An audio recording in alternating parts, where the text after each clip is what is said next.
अस्सलामु अलैकुम।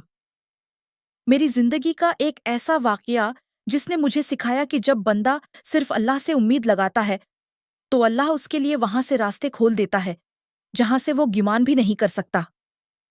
माली हालात के एतबार से हम बहुत ज्यादा परेशान थे। मैं अपने बहन भाइयों में सबसे बड़ी हूं। मेरे 2 भाई और एक बहन है। मेरे वालिद साहब को कई सालों से मरज की वजह से काम नहीं कर सकते थे और बेरोजगार थे। मेरी पढ़ाई का खर्चा मेरे भाई उठाते थे, लेकिन मुझे उनसे पैसे मांगते हुए बहुत शर्म महसूस होती थी। कई महीने गुजर जाते और मेरी जेब में 1 रुपया भी नहीं होता था। अगरचा जब भी मैंने पैसे मांगे उन्होंने कभी इनकार नहीं किया, लेकिन मेरी गैरत मुझे बार बार उनसे मांगने की इजाजत नहीं देती थी। अभी दिनों मुझे एक वाकया सुनने को मिला। बताया गया कि एक नौजवान लड़की जो स्कूल या कॉलेज की तालबा थी, अंतहाई गरीब घराने से ताल्लुक रखती थी। उसके वालिदैन भी उम्र रसीदा थे और घर के हालात बहुत खराब थे। एक पाक दामन सीधा खातून ने उसे मशूरा दिया कि 40 दिन तक रोजाना तहज्जुद के वक्त तुलुए आफताब से पहले 41 मरतबा सूरो मुजमल पढ़ो। लड़की ने पूरे यकीन के साथ ये अमल शुरू कर दिया। जब अमल का 28वां दिन आया तो वो सूरो मुजमल पढ़ रही थी कि किसी मजबूरी की वजह से उसे चंद लम्हों के लिए जाने नमाज से उठना पड़ा। जब वापस आई तो देखा कि जाए नमाज पर चंद खूबसूरत फूल रखे हुए हैं। वो हैरान रह गई कि ये फूल कहाँ से आए। उसने वो फूल घर वालों को दिखाए, मगर किसी को उनके बारे में कुछ मालूम न था।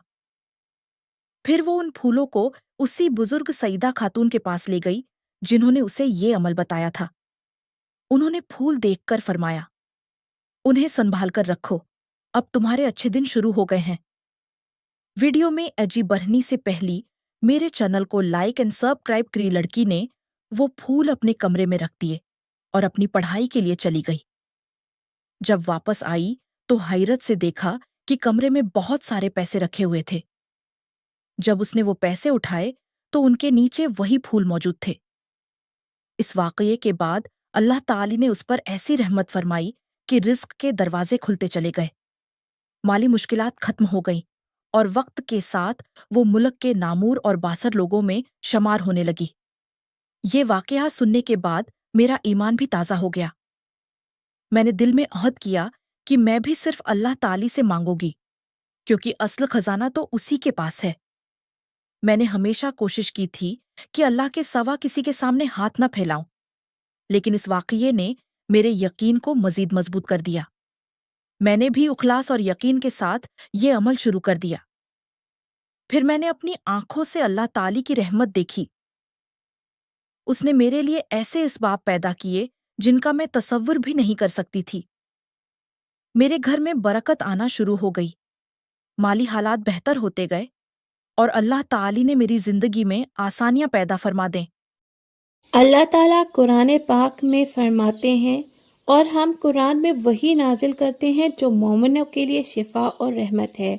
यानी कुरान सिर्फ पढ़ने के लिए नहीं बल्कि आपकी ज़िंदगी से बात करने के लिए है। जब कोई आयत बार बार आपके सामने आती हो तो वो दरअसल आपके दिल के किसी ज़ख्म को एड्रेस कर रही होती है।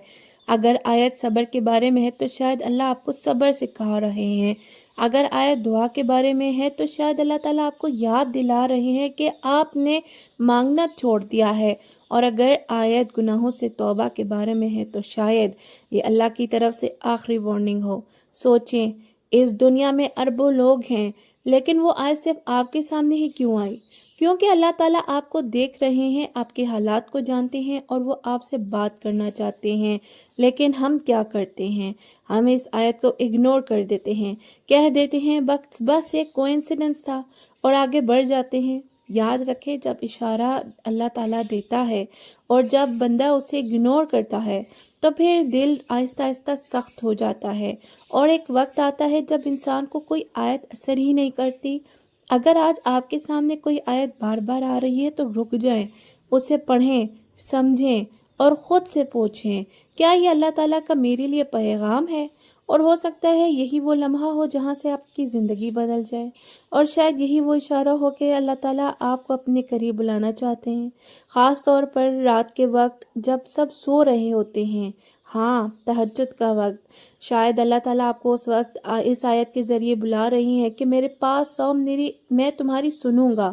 تو آج اس اشارے کو اگنور نہ کریں، کیونکہ ہر آیت جو آپ کے دل کو چھو جائے وہ صرف الفاظ نہیں ہوتی، وہ اللہ کی طرف سے ایک ذاتی پیغام ہوتا ہے۔ اگر آج آپ یہ ویڈیو دیکھ رہے ہیں تو شاید یہ ویڈیو بھی اتفاق نہیں ہے۔